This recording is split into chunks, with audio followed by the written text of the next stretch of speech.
ശുദ്ധീകരണ കർമ്മത്തിനുള്ള വെള്ളമല്ല ഈ വീട്ടിൽ തീർന്നുപോയത്. ഈ കല്യാണ വീട്ടിൽ തീർന്നുപോയത് ആളുകൾക്ക് കുടിക്കാൻ കൊടുക്കേണ്ട വീഞ്ഞാണ് തീർന്നുപോയത്.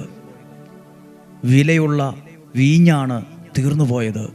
പക്ഷെ യേശു പറഞ്ഞത് കൽഭരണികളിൽ വെള്ളം നിറയ്ക്കാനാണ്. പ്രിയപ്പെട്ടവരെ, നമ്മുടെ ജീവിതവും ഒരു പക്ഷേ ഈ വചനത്തോട് ചേർത്ത് വയ്ക്കണം. കൽഭരണി അത് വീടിൻ്റെ ഒരു സൈഡിലിരിക്കുന്ന പാത്രമാണ്, ഒരു ഭരണിയാണ്. ഇപ്പോൾ അതിനെ സെൻറ്റർ ഭാഗത്ത് വന്നത് കണ്ടോ? അവിടുത്തെ പ്രധാനപ്പെട്ട പാത്രങ്ങളിൽ ഒന്നായി മാറിയത് കണ്ടോ?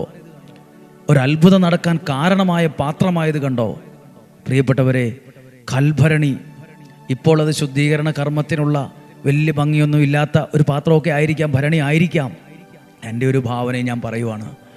പക്ഷേ വീഞ്ഞ് തീർന്നു പോയപ്പോൾ വേണമെങ്കിൽ പറയത്തില്ലായിരുന്നോ, അകത്തിരിക്കുന്ന ഏറ്റവും നല്ല പാത്രങ്ങൾ, തിളക്കമുള്ള നല്ല പാത്രങ്ങൾ അല്ലേ? വാടകയ്ക്ക് ഒരു കല്യാണ വീടല്ലേ, വാടകയ്ക്ക് എടുത്തുകൊണ്ട് വന്ന പാത്രങ്ങൾ, അപ്പുറത്തെ വീട്ടിൽ നിന്ന് കൊണ്ടുവന്ന പാത്രങ്ങളൊക്കെ കാണത്തില്ലേ? കാണും. പക്ഷേ അവിടെ നടന്നത് ശുദ്ധീകരണ കർമ്മത്തിനുള്ള കൽഭരണിയാണ്.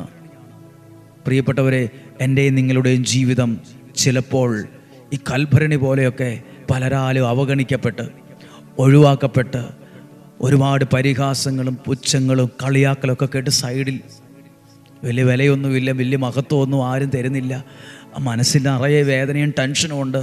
പക്ഷേ ഒരാവശ്യം വന്നപ്പോൾ ആ പാത്രമാണ് വലിയൊരു അത്ഭുതത്തിന് പ്രയോജനപ്പെട്ടത്.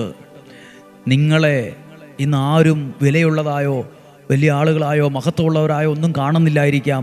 പുച്ഛവും പരിഹാസവും ആട്ടും തുപ്പും ചീത്തവാക്കുകളും വിലയില്ലാത്ത നിലയിലുള്ള നോട്ടവും പ്രവർത്തനവും പെരുമാറ്റമൊക്കെ ആയിരിക്കാം. പക്ഷേ ഒരു വലിയ അത്ഭുതം ചെയ്യാൻ ദൈവം പ്രയോജനപ്പെടുത്തും. ഒരു അനുഗ്രഹമുണ്ടാകുമ്പോൾ അതിന് പ്രധാനപ്പെട്ടൊരു കാരണമായി നിങ്ങൾ മാറും. അവിടെ എടുത്തുകൊണ്ട് വന്ന് ആ പാത്രത്തിലെ വെള്ളമാണ് ആശീർവദിച്ച് അത് വിളമ്പാനായി പരിചാരകരെ ഏൽപ്പിച്ചത്. പ്രിയപ്പെട്ടവരെ, കൽഭരണി കണക്ക് ഒത്തിരി വിഷമിക്കുന്നവരും ഒഴിവാക്കപ്പെട്ടവരൊക്കെ കാണുന്നുണ്ടാവും, കേൾക്കുന്നുണ്ടാവും. മനസ്സും അടുത്തു പോയവർ, സങ്കടം അനുഭവിക്കുന്നവർ, സാരമില്ല. ആ വീട്ടിൽ, കല്യാണ വീട്ടിൽ എത്രയോ പാത്രങ്ങളുണ്ടായിട്ടും ഒരു പാത്രമാണ് പ്രധാനമായിട്ട് ഇന്ന് ഓർത്തിരിക്കുന്നത്. അവിടെ വലിയ തിളക്കമുള്ള പാത്രം ഉണ്ടായിരുന്നു, അതൊന്നും പറയുന്നില്ല. കൽഭരണി 2000 വർഷം കഴിഞ്ഞിട്ടും നമ്മൾ ഓർത്തിരിക്കുന്നു ആ കൽഭരണികളെക്കുറിച്ച്. പ്രിയപ്പെട്ടവരെ, എൻ്റെയും നിങ്ങളുടെയും ജീവിതം ഒരു അനുഗ്രഹമായിട്ട് മാറും.